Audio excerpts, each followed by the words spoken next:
Hi, everyone, and welcome to another episode of Ancient Warfare Answers with me, Murray. It's your weekly 10-minute fix. I think last time I called it a 10-minute weekly fix, but there you go, they're the same thing. Of ancient warfare-related material as a break from what's going on in the real world. Now, today's question is about Macedonian warfare. Well, is it? Is it? We'll find out in a minute. It could be about more than just ancient warfare, about Macedonian warfare, but we'll get to that. Of course, you can ask us a question. You can send us an email, send us a postcard. You can make a comment on one of the other podcasts, one of the videos, or indeed on any platform you're reading it on. You can follow us on Patreon. You just go to Patreon/Ancient Warfare Podcast, and you can back us at one of three different levels. So today's question is from Matthew. Is it Matthew Tilley? I think so. Matthew Tilley. What were the Hypaspists? I always hear very vague descriptions or none at all. Now, why do I say that this might be a Macedonian question, or it might not be? The Hypaspists absolutely are I'll say elite, but that becomes problematic, but we'll explain that as we go. Unit of Macedonian infantry, 3,000 strong, who generally are posted on the right flank of the phalanx under Alexander and seemingly under Philip, and they are sort of the most trusted, promoted, best recognized, most decorated, most paid, that sort of thing, infantry in the Macedonian war machine.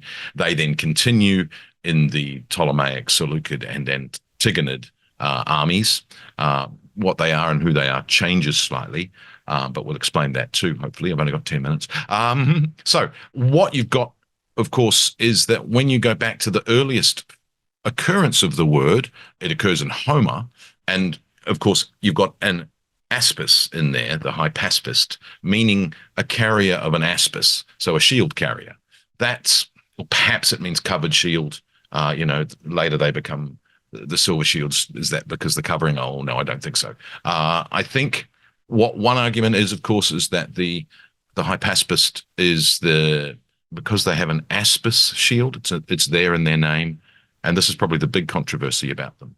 They are hoplites, even in the Macedonian military system. This is the controversy. Why would a system that's developed the phalangite and has been so successful with the phalangite then promote the men from the phalanx who've been used to fighting as phalangites with the sarissa and a smaller pelte shield, promote them into the hypaspists, where they are fighting with a shorter doris shield and a larger aspis shield. Sorry, a dory spear and a larger aspis shield. Tricky, interesting. There is arguments that the hypaspists are phalangites, and there are arguments that they are hoplites. So it's an interesting one. The occurrence of it in Homer is also interesting because, of course, that possibly is a reason why they are named the Hypaspists, that when Philip founds this formation, he calls them Hypaspists. It's a bit of a tongue twister, to give them this sort of long history and honored title. The issue then becomes that no contemporary source of Philip mentions the Hypaspists. They are mentioned by name in Diodorus Siculus and Arrian. But of course, Diodorus Siculus is writing in around 50 BC, so 300 years after Philip, and slightly less after Alexander. And Arrian, of course, is writing in the mid-2nd century AD, 500 years after Philip and Alexander. So we have to trust that the name is an original one that they've preserved rather than one they've given. The same issue, of course, happens with the immortals. Arrian uses immortals, but none of the contemporary sources uses immortals. Herodotus doesn't, for instance. So interesting in that sense. Well, sorry, it's the other way around. No, Herodotus does mention them, immortals. Later sources don't. Apple bearers, I think, is what Arrian calls them. Now, the Hypaspists being an elite group, 3,000 strong, so it's twice the size of a taxace of the phalanx, which is 6 syntagmata of 256 men each. I think that's 1,536 men in a taxis for the phalanx. So it's twice that size. Now, when you look at the battles of Alexander, the Hypaspists are on the right of the phalanx. So it seems as if their first job is to guard the flank of the phalanx. The argument for me against them being phalangites is, why have a phalanx guarded by phalangites? They're just as vulnerable as the phalanx is on their right flank. And in Alexander's battles, that is where he posts his cavalry commanded by himself. So in a way, you're just moving the vulnerability of the flank further away from the phalanx. So that might argue that it's a hoplite phalanx that is 3,000 strong on the edge of the Macedonian pike phalanx, the Sarissa phalanx.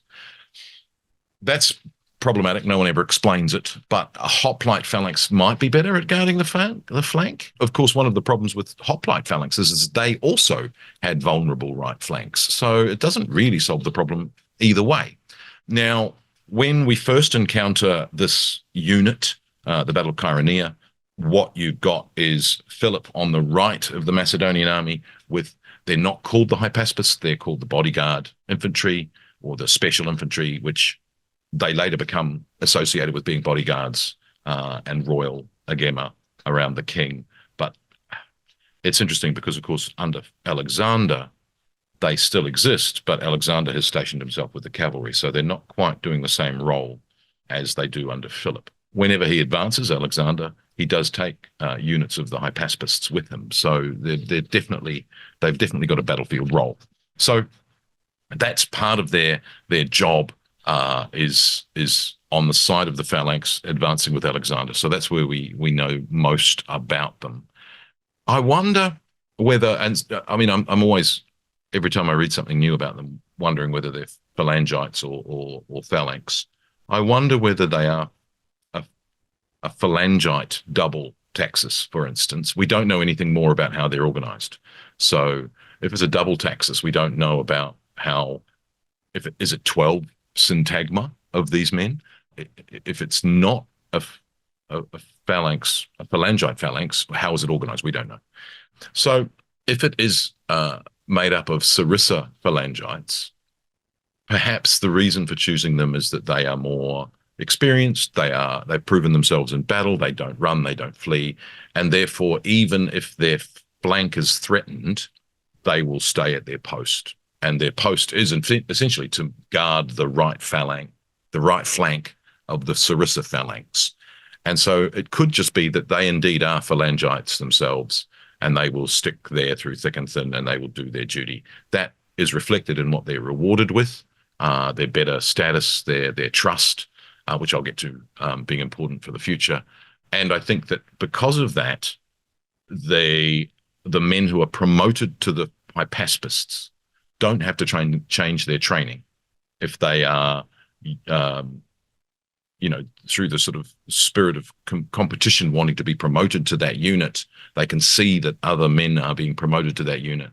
They won't have to change or retrain to be in that unit. So I think having said that out loud, it's like, yes, that makes sense. But every time I say that, they're possibly a, aspis carrying, dory wielding phalanx, maybe that makes sense.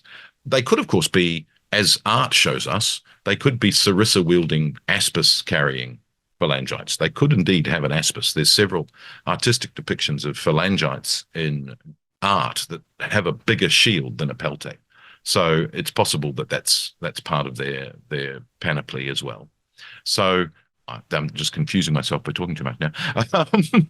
But so I think on balance, I think they're phalangites because it means that you can go up in rank. You can see where you're going in terms of promotions within the Macedonian army. You can yearn to be a Hypaspist. You'll be better rewarded, better decorated, more trusted. Later, Hypaspists do indeed seem to be trusted members of the close circle of the king. This is under the Seleucid, Antigonid, and Ptolemaic periods. But I think that also reflects their status earlier. They are more trusted. They are more experienced. So giving them tasks is something that they can be trusted with. And I think that is a later idea of them being, they're called administrators later, but I think it's more a sign that they were a trusted battlefield companion who was then given an administrative role rather than it becomes an administrative title, although that, of course, is true of several other Macedonian titles. But I think they are, on balance, I think they're phalangites, they're trusted, they're experienced, they will stand and do their duty guarding the flank of the phalanx.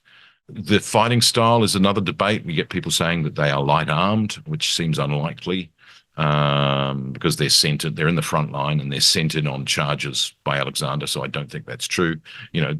Another meaning of the phrase could be that they're the fastest or the most agile, most maneuverable, maybe, who knows. There's also the idea that much later they are peltasts, which gives strength to the argument that they were light armed, but I don't think they are. The numbers rise in the later Macedonian kings to 5,000 rather than 3,000, but it certainly seems under Philip and Alexander, it's a 3,000 strong body of infantry who guard the right flank of the phalanx. I think, on balance, that they are themselves phalangites. So I hope that answers your question, and we will see you again for another episode of Ancient Warfare Answers with me, Murray. Thanks. Bye.